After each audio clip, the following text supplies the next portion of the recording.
Teachers, welcome. You have decided that you want to use blended learning strategies to deliver content in your course. This tutorial will walk you through a few best teaching practices and technology tools for doing so.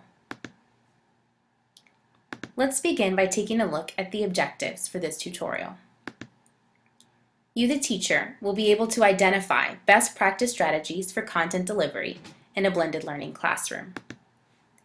You'll also be able to identify technology tools for content delivery in a blended learning classroom.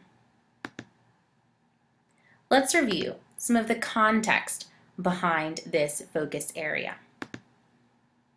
What is the goal? You want to be able to deliver content to your students to individualize or differentiate instruction. Or perhaps you want to provide more time for in-class discussion, group work, and projects by using an online format to deliver content. Who is this best suited for? For you, the teacher, who has a diverse population of learners, and you want to differentiate instruction and learning experiences. Or for you, the teacher that wants to make more time for higher order thinking skills and activities in the face-to-face classroom setting. So, what does this look like? In the focus area intro tutorial, we discussed this briefly. Perhaps it is that you will post diverse content and activities on a learning management system. Perhaps you're interested in creating flipped lessons. Or maybe you want to share differentiated resources with your struggling or advanced learners. In the rest of this tutorial, we'll take a look at a few best teaching practices for accomplishing each one of these activities.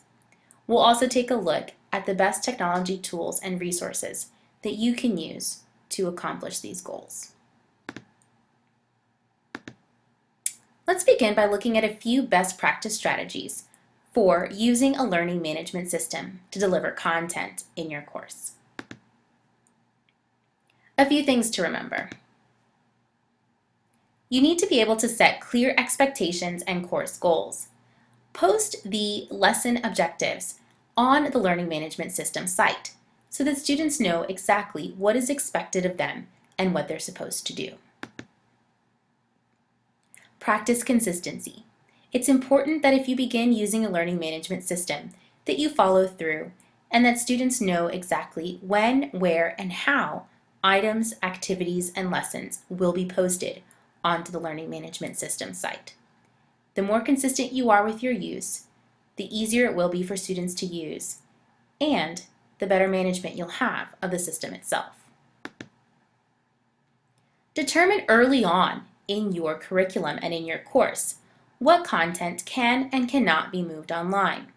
There are some activities, lessons, and resources that translate well in an online environment, while others, perhaps such as classroom discussions or activities that build cura personalis, are best left for the face-to-face classroom setting. It's okay that not everything is moved to an online environment, just those items that are best suited for that kind of online learning format. Also, it's important to set benchmarks and deadlines for completion of student work. Even if students are working at their own pace, it's important to set cutoff dates and a way for students to organize themselves and turn items in a timely fashion.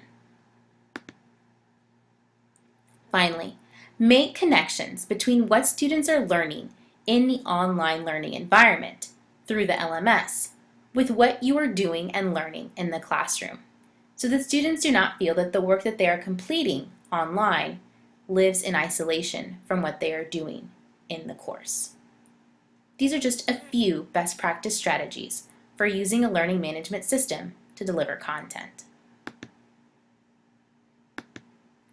Now let's take a look at a few best practice strategies when using flipped lessons. First off, what is a flipped lesson? It's simply a form of blended learning where students learn new content online by watching video lectures, usually at home, and what used to be homework is now done in class. These video lectures can be created by the teacher or you can find certain recorded lectures on specific topics in a variety of online video lecture libraries. A few things to remember when creating and sharing flipped lessons with students. Keep them short and focused. Students do not want to sit through and cannot really sit through a 30 to 40-minute video lecture. Ideally, it is 1 minute per grade level. Most likely for high school, secondary education, 7 to 10 minutes is ideal. Keep them interactive and engaging. For example, ask students questions while they're watching the videos and pause for a virtual response. Require note-taking, or that students complete an exercise while they're watching the video that they will turn in the next day. This will improve the likelihood that students will watch the videos at home and allows you to hold students accountable for watching the videos and completing the work. It's also a great way for formative assessment while students are watching the videos for you to kind of gauge if students learned what you wanted them to learn while they were watching the video. You want to hold students accountable, so be sure that in class you're asking them questions related to the videos that they saw and that they're doing activities related to the objectives and the knowledge they should have learned. Finally, model in class how to watch them at home. Remember, this is something new for both you and students, so it's important that you guide them through the process of how to learn from a flipped lesson video. They won't know how to do this right away, so it's important to practice in class before you send them home to watch that first flipped lesson. These are just a few best practice strategies for implementing flipped lessons in your classroom. We'll provide you with a few more resources for how to do so later on. Finally, let's take a look at a few best practice strategies for differentiation. A few things to remember if you're using blended learning strategies to differentiate content delivery in your classroom. If you're using a learning management system, you might want to use a function of grouping students so that only they see what information is relevant to them. So if you're grouping students by ability, knowledge, or skill, then posting specific assignments for that group will be beneficial to those students so that they only see the content that is relevant to them. You want to be sure to discuss and review online material in class and vice versa. Just like you would if you were implementing regular LMS strategies, make sure you are constantly making connections between what students are learning online and what they're learning in the classroom. Be sure to set clear deadlines. Again, even if students are working at their own pace, they need to be working towards a goal and know that certain items must be completed by a certain time. Try to scaffold instruction and resources. So if students are working at different levels and at different paces, be sure that you have a variety of materials that will adhere to those specific student needs. Now, let's take a moment to review some of the technology tools that might be good or beneficial when implementing these type of blended learning strategies. For managing resources and content, you'll want to look into a learning management system, such as Moodle, Blackboard, Haiku, or Canvas. While some of these are open source, like Moodle, and are free to use, others might require a school subscription. So think about talking to your school tech person or your administration to figure out if you have access to any of these LMSs. If you're interested in accessing pre-made content or lessons, such as pre-made video lessons for flipped lectures, you might want to take a look at Power My Learning or Khan Academy. Both of these have a variety of pre-made video lessons that you can use for your classroom, depending on your content area. Here are a few more tech tools that you might be interested in using. For creating flipped lessons, VoiceThread, Screencast-O-Matic, Camtasia. Again, while some of these are free and open to use, others require a subscription. For storing videos or flipped lessons, you might want to consider storing them on YouTube or on Vimeo.